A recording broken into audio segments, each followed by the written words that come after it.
A and B together can complete a work in 15 days, while A alone can complete the work in 18.75 days.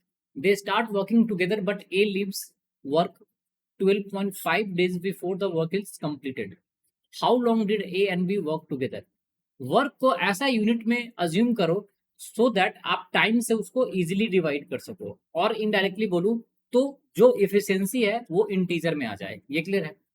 तो question में क्या given था कि ए और B किसी काम को कितने दिन में करते हैं, वो करते हैं 15 डेज में, और ए अकेले उस काम को कितने दिन में करता है, वो करता है 18.75 डेज में। ये क्लियर है? तो फ्रैक्शन नंबर को हमेशा अवॉइड करने की कोशिश करो। तो हम टोटल वर्क यूनिट को 18.75 के मल्टीपल्स में अज्यूम कर लेते हैं। ये क्लियर है? तो मैं अज्यूम कर लेता हूं कि इसका मल्टीपल जो सिंपल मल्टीपल है जो इंटीजर में आएगा वो आएगा 75।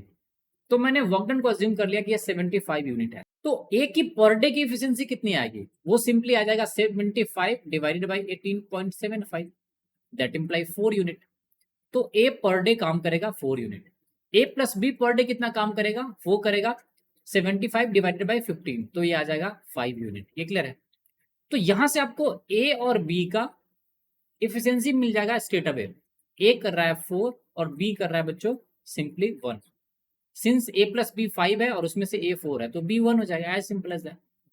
उसके बाद क्या करा कि they start working together, but A leaves work 12.5 days before the work is completed.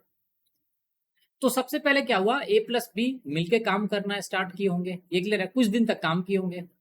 उसके बाद क्या हुआ, किसी टाइम से पहले, जिस दिन ये वर्क कंप्लीट होना था उससे 12.5 डेज पहले कौन चला गया है, वो चला गया है बच्चों ए। ए यहां से गायब हो गया। इसका क्या मतलब है कि इस 12.5 डेज के टाइम पीरियड में अकेले कौन काम कर रहा होगा, वो काम कर रहा होगा बी। ये क्लियर है? तो बी 12.5 डेज में अकेले कितना काम करेगा, simply 12.5 into 1, that imply 12.5 unit, as simple as that. ये क्लियर है? तो उससे पहले ए और बी ने कितना काम कर लिया होगा, टोटल काम कितना था, टोटल था 75 यूनिट आपने अज्यूम किया था। तो 75 में से लास्ट में बी ने 12.5 किया, तो ए और बी मिलकर कितना, तो ये आएगा बच्चों 62.5 यूनिट। ये क्लियर है? अब इसी काम को किसने किया होगा, ए प्लस बी ने मिलकर किया होगा, और ए प्लस बी की कंबाइंड एफिशिएंसी आपको पता है वो कितना है, 4 + 1 5।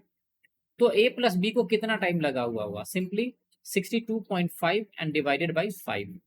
इसको डिवाइड करोगे तो 5 से 5 इंटू 12 कितना होता है 60, तो ये हो जाएगा 12.5 डेज।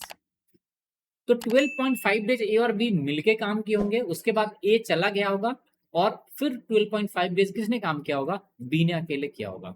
सो हमारा आंसर क्या होगा, option number D. So I hope आपको क्वेश्चन समझ में आ गया होगा। So thanks for watching the video. If you like the video, do subscribe the channel and share the channel with your friend.